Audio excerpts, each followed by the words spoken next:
Alors, bonjour à tous et bienvenue dans ce nouvel audio. Aujourd'hui, je vais répondre à la question très souvent posée. Comment fait-on pour se faire diagnostiquer surdoué ou éventuellement pour avoir un diagnostic contraire, pour que ça soit infirmé autrement dit? Eh bien, le truc, c'est que, effectivement, le fait d'être surdoué se voit, c'est un fonctionnement et il y a toute une série de caractéristiques qui vont se repérer. Et il faut en fait avoir en face de soi un professionnel qui s'y connaît pas mal, c'est-à-dire qui a déjà vu pas mal de surdoués.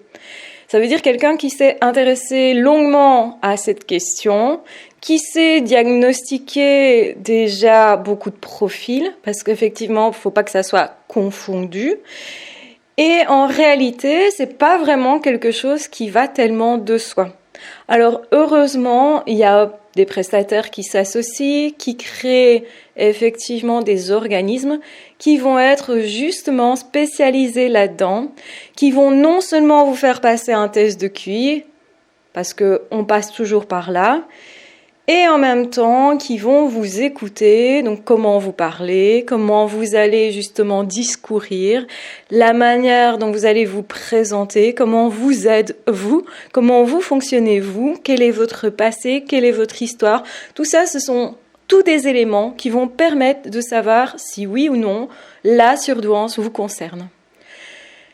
Évidemment que quand on a des problèmes de diction, quand on a des 10 et des choses comme ça pourrait impacter le test de QI. J'avais expliqué aussi que les tests de QI pouvaient être impactés par notre état émotionnel, très fortement en tout cas chez un hypersensible, donc un surdoué étant forcément aussi hypersensible. En tout cas, moi je n'envisage pas l'un sans l'autre, sans quoi ce serait ce qu'on appelle un haut QI.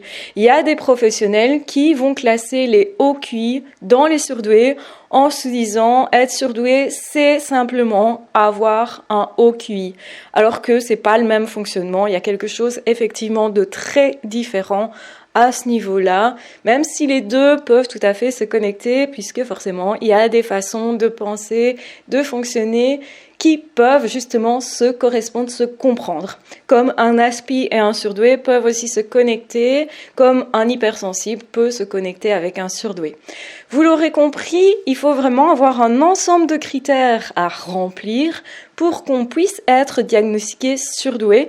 Ce qui fait qu'il y a certains professionnels, quand ils se basent principalement que sur le test de QI, vont dire je ne sais pas conclure qu'effectivement il y a une douance. Parce que pour eux, vraiment, ce qui est élémentaire, c'est en fait les chiffres du test de QI. Alors bien sûr que les chiffres du test de QI sont importants, que évidemment si vous êtes au-delà de 130, généralement, je vais dire, il n'y a pas vraiment de doute, mais évidemment, parfois, sur certains items, ça ne fonctionne pas exactement comme on aurait pu s'y attendre, et on peut avoir des points forts, des points faibles. On reste des êtres humains, surdoués ou pas, on reste des êtres humains, et bien sûr qu'on peut aussi être fatigué ou impacté par quelque chose qui est dans l'environnement, et donc ça va influencer sur le test de QI en lui-même. Je vous recommande vraiment d'aller vers un professionnel qui va aussi et surtout regarder votre fonctionnement, la manière dont vous vous êtes construit, quel est votre type de personnalité, puisque ça va être aussi un petit peu révélateur. Parce que bien sûr que c'est pas parce qu'on fonctionne pareil plus ou moins qu'on a la même personnalité et pas forcément non plus tout à fait la même histoire de vie. Il y a des surdoués qui s'en sortent très bien au niveau relationnel parce que il y a parfois des idées comme quoi quand vous êtes surdoué, vous ne pouvez pas vous en sortir bien au niveau relationnel. Forcément, vous n'êtes pas sociable. Alors que c'est faux, C'est une aptitude qui se développe et vraiment le fait d'être justement doué, ça peut être aussi doué dans le domaine relationnel. Donc il faut aussi rappeler que vous n'aurez pas forcément des problèmes, donc vous n'aurez pas forcément des 10 non plus, donc ça veut dire vous ne serez pas dysorthographique nécessairement. Il y a des surdoués qui ont une excellente orthographe, souvent ils adorent les mots, mais vous pouvez être aussi très fortement dans les mathématiques, parfois dans les deux, parfois pas. Il y a des personnes qui se disent moi je n'aime pas spécialement les mathématiques ni les sciences, donc je ne dois pas être surdoué. Mais il y a des surdoués qui sont très littéraires. Et je dirais justement, quand vous êtes un petit peu doué partout, ou que vous avez plusieurs domaines de prédilection, il y a quand même quelque chose de l'ordre de ce qu'on pourrait appeler le multipotentiel, qui n'est pas un terme reconnu scientifiquement, qui veut dire que vous avez plusieurs passions, plusieurs domaines de prédilection. Et souvent, les HP sont multipotentiels. Il y a des multipotentiels qui ne sont pas HP. Mais je veux dire, quand on va rassembler toute une série de critères, un type de fonctionnement, une empathie qui est là, qui est présente, certains vont dire, il faut forcément que la personne soit stressée. Non, pas forcément, parce qu'il y a des surdoués qui ont compris comment se déstresser, qui vont faire pas mal de sport, qui vont en fait être très doués dans le sport, par exemple, ou dans quelque chose de manuel. Souvent, quand on parle de la surdouance, on pense à quelqu'un d'intelligent intellectuellement, donc d'un point de vue scolaire. Et c'est ça aussi parfois le problème du test de QI, c'est que c'est un petit peu trop scolaire, alors qu'il y a des HP qui vont exceller au niveau de l'art, donc qui vont être vraiment doués au niveau musique, au niveau créativité. Donc on va les reconnaître aussi par leur potentiel éventuel. Mais ça dépend dans quelle situation vous êtes. Si vous êtes complètement déprimé, vous vivez un deuil, forcément que le potentiel, il a plus de mal à se révéler. Parfois, c'est à ce moment-là qu'il va émerger justement, parce qu'il va être porteur de la transformation, puisque quelqu'un qui va être résilient, c'est avant tout quelqu'un qui va se réinventer, qui va réinventer sa vie, qui va dépasser ses problèmes parce qu'il va changer sa vision des problèmes. Et quand même, un surdoué, c'est quelqu'un qui regarde le monde de façon bien étrange pour les autres, de façon en fait assez décalée, dans le sens où il regarde les choses avec plusieurs points de vue, ce qui peut l'aider justement à sortir des problèmes psychologiques, donc à se dépasser. Mais attention qu'aussi, le surdoué étant hypersensible, ça veut dire aussi qu'il peut être très noir dans le sens, quand il ne va pas bien, il va vraiment broyer du noir, et quand il est heureux, il va aussi vraiment être heureux. Donc les sentiments sont exacerbés, mais ça ne veut pas dire nécessairement qu'ils sont mal gérés, parce qu'aussi ça c'est quelque chose qui est assez confondu. Donc présentez-vous toujours dans un organisme où vous voyez plusieurs professionnels, où vous aurez plusieurs avis, où vous allez parler plutôt avec un ensemble de personnes. Une équipe pluridisciplinaire serait idéale. Forcément, je vous encourage à passer un test de QI, même si beaucoup vont me dire « je déteste ça ». C'est normal parfois de ne pas trop aimer tout ce qui est test de QI parce qu'on a un petit peu peur ou parce que ça rappelle peut-être certains échecs scolaires ou certains tests scolaire, qui n'est pas toujours bien vécu par les surdoués, qui ne fonctionne pas évidemment comme tout le monde. Donc à ce niveau-là, effectivement, c'est assez différent des autres personnes. Donc c'est une façon de les repérer. Une façon aussi de faire l'analyse que la personne est vraiment surdouée, c'est de regarder comment la personne a écrit éventuellement dans un journal, comment la personne se parle et parle aux autres. Parce que le discours va être assez typique. Quand on entend parler un surdoué, ça peut être très rapide, ça peut être justement très construit.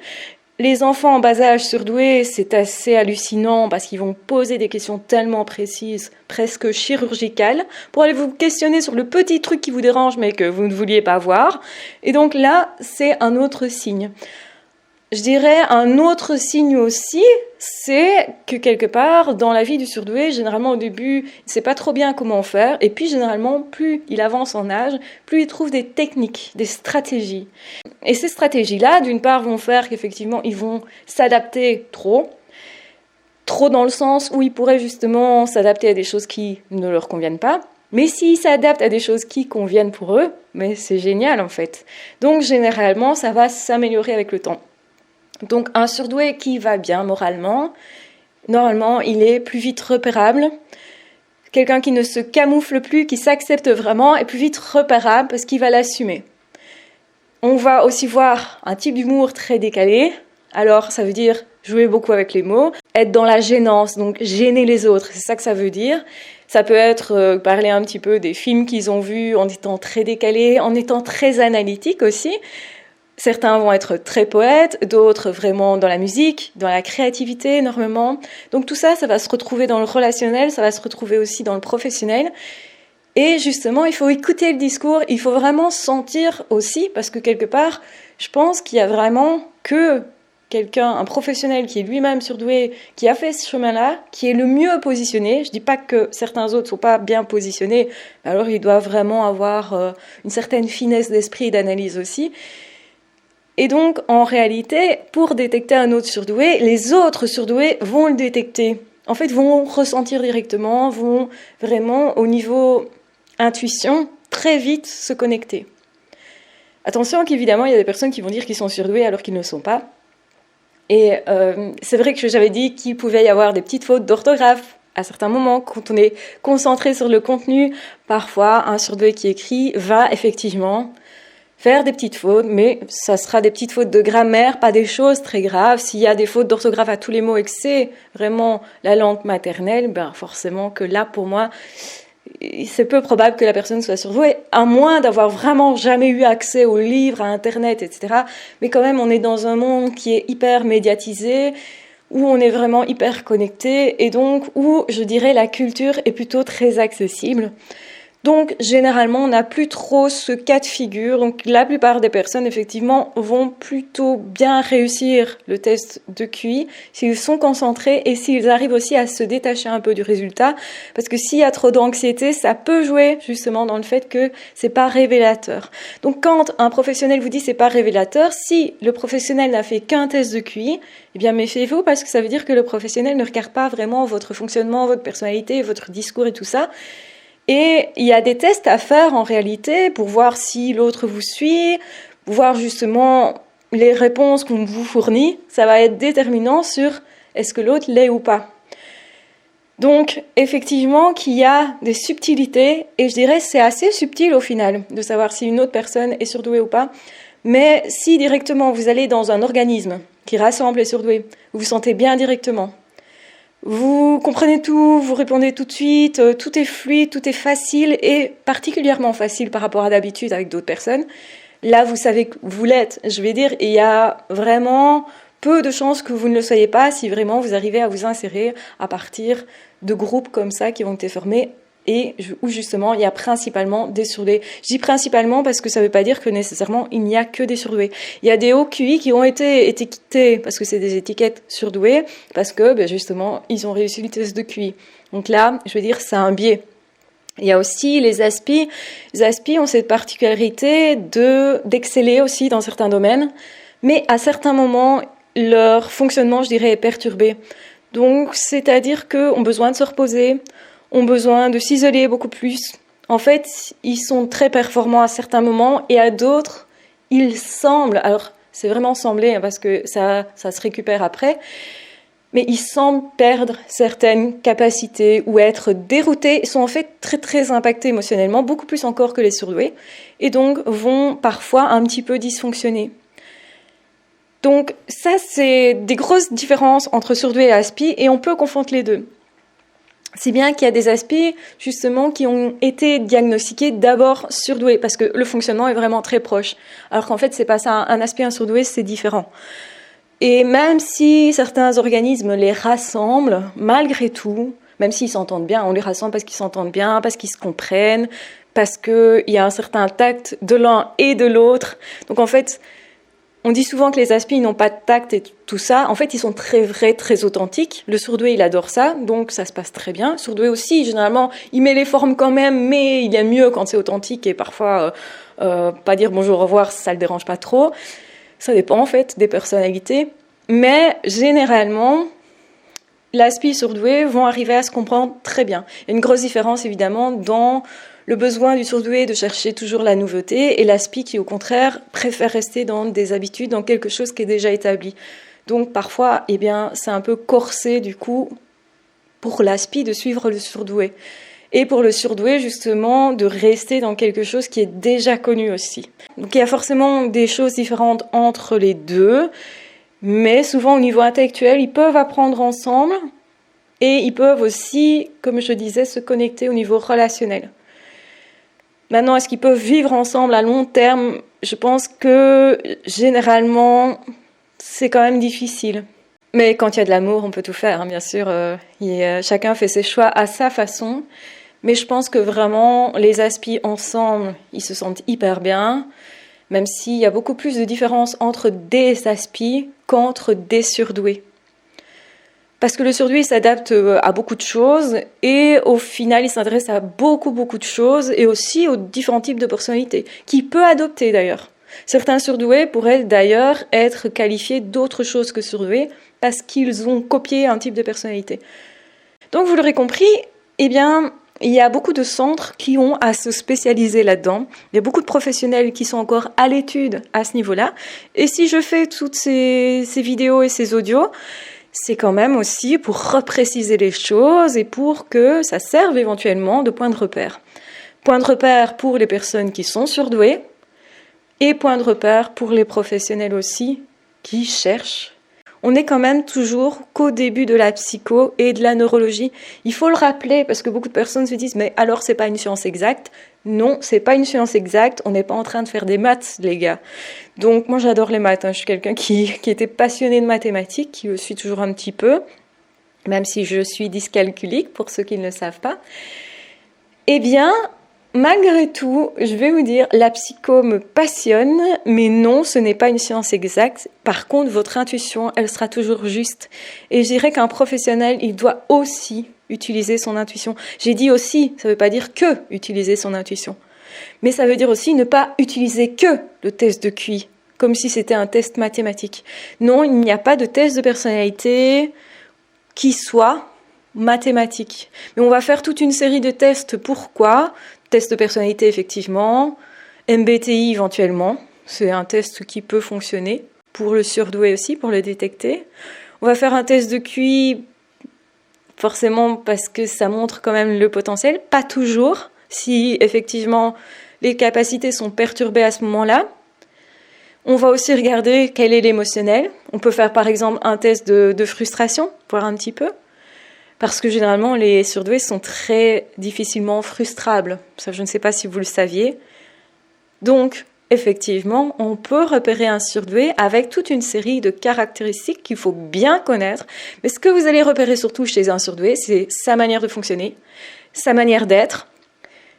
Donc, autrement dit, sa façon de parler, son discours sur lui-même et sur les autres, comment il entre en relation, et aussi son histoire passée, comment il s'est structuré. Donc tout ça va jouer pour le diagnostic. Donc c'est vraiment un ensemble qui fait qu'on pose un diagnostic en disant oui ou non, il y a une surdouance. Donc oui, c'est complexe pour les professionnels, mais le surdoué lui-même, il va sentir, il va savoir. Et même si on lui dit que c'est pas sûr que c'est ça, parce qu'il y a toujours une petite voix chez le surdoué qui doute, qui voudrait absolument que ça soit A plus B égale C, eh ben non, ça fonctionne pas comme ça, les gars. Donc, en réalité, vous avez un type de personnalité et certainement, ça a été par vous-même, camouflé aussi, par adaptation. Et au fond, être surdoué, est-ce que c'est important de le savoir ? Non, ce qui est important pour moi, c'est vraiment s'accepter tel qu'on est, utiliser ses forces, ses capacités, parce qu'il y a plein de surdoués qui ne savent pas qu'ils le sont, mais qui excellent quand même.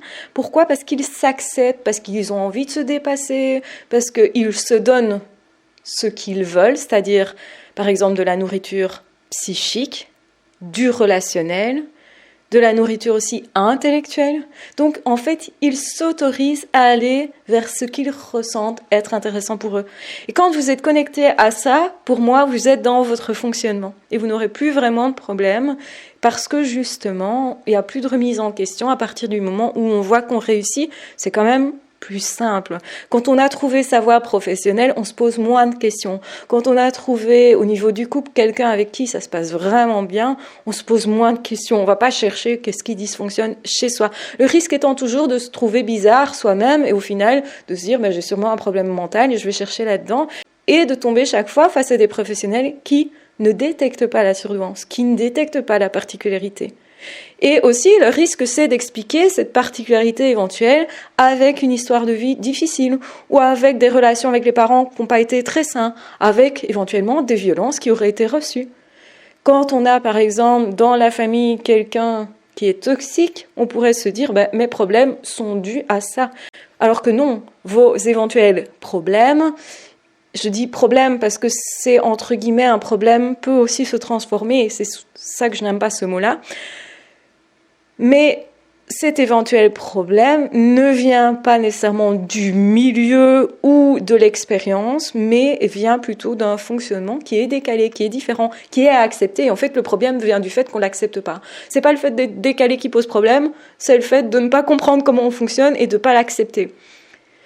Donc, vous l'aurez compris, poser un diagnostic, c'est compliqué, tant pour les professionnels que pour vous-même, mais je pense que vous avez vraiment beaucoup de données déjà pour avancer à ce niveau-là et pour savoir si oui ou non vous êtes face à une personne qui s'y connaît suffisamment et qui saura vous guider. Il y a des professionnels spécialisés là-dedans, donc profitez-en. Oui, effectivement, c'est une épreuve de se faire diagnostiquer, mais si vous ressentez ce besoin-là, faites-le. Ne vous posez pas trop de questions que nécessaire. Généralement, les surdoués se posent vraiment beaucoup de questions avant d'agir, et ça peut être aussi un signe, justement, que c'est bien ça. Et souvent aussi, ils ont du mal à se dire que c'est eux, que c'est vraiment ça, parce qu'ils ont du mal à se trouver doués. Généralement, quelqu'un qui se trouve vraiment hyper doué, soit c'est un surdoué qui a vraiment conscience de qui il est, qui a réussi plein de choses, et qui, justement, comme il sait se dire, voilà, j'ai réussi ça, oui, forcément, je suis intelligent, je suis doué, du coup, c'est évident. Mais la plupart vont dire, non, moi, je suis pas si intelligent que ça, je me sens pas si doué, il y a quand même ça et ça et ça dans lequel je réussis pas. Et donc, ça, c'est aussi une caractéristique. La manière de réagir quand on l'annonce est assez caractéristique. Donc, vous l'aurez compris, dirigez-vous plutôt vers un centre qui fonctionne en pluridisciplinaire, qui va vous faire passer plusieurs tests, c'est important. Tests de personnalité, tests justement de QI, pour moi c'est élémentaire. Et surtout, entretien, des personnes qui vont vous faire passer des entretiens. Si on ne discute pas avec vous, si on ne vous explique pas les résultats du test de QI, vous aurez compris que vous avez en face de vous quelqu'un qui a éventuellement appris à faire passer des tests du QI, mais pas nécessairement appris à les analyser, en tout cas pas d'un point de vue de la surdouance.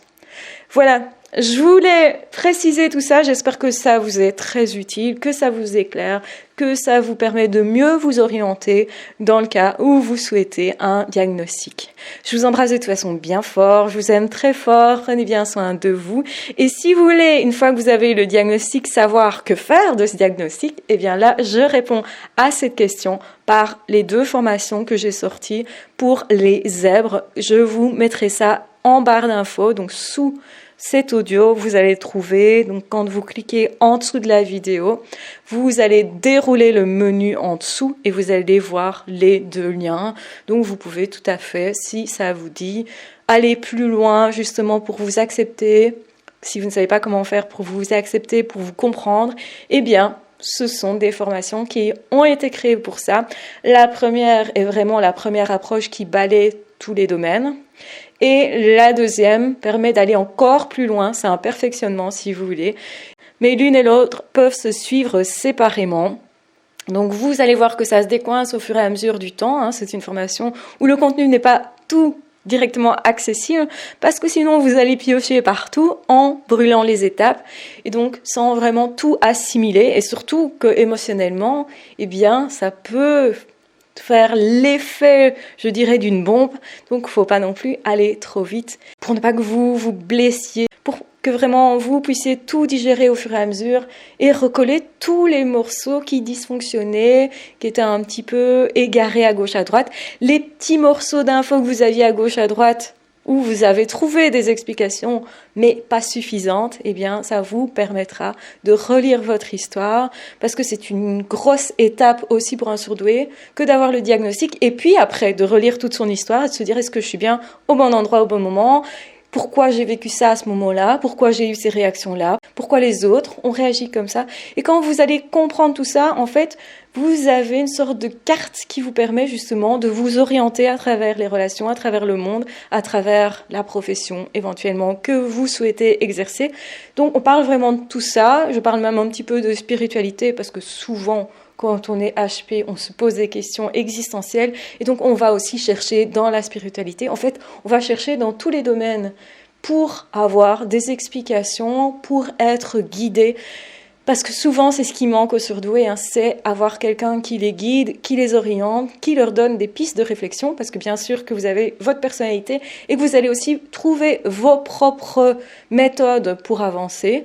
Vous allez les adapter à ce qui vous convient le mieux, à votre type de personnalité, et surtout, vous allez pouvoir détecter votre boussole intérieure pour pouvoir justement ne jamais plus être perdu, savoir en tout cas à chaque fois retrouver son chemin. Et ça, c'est vraiment important.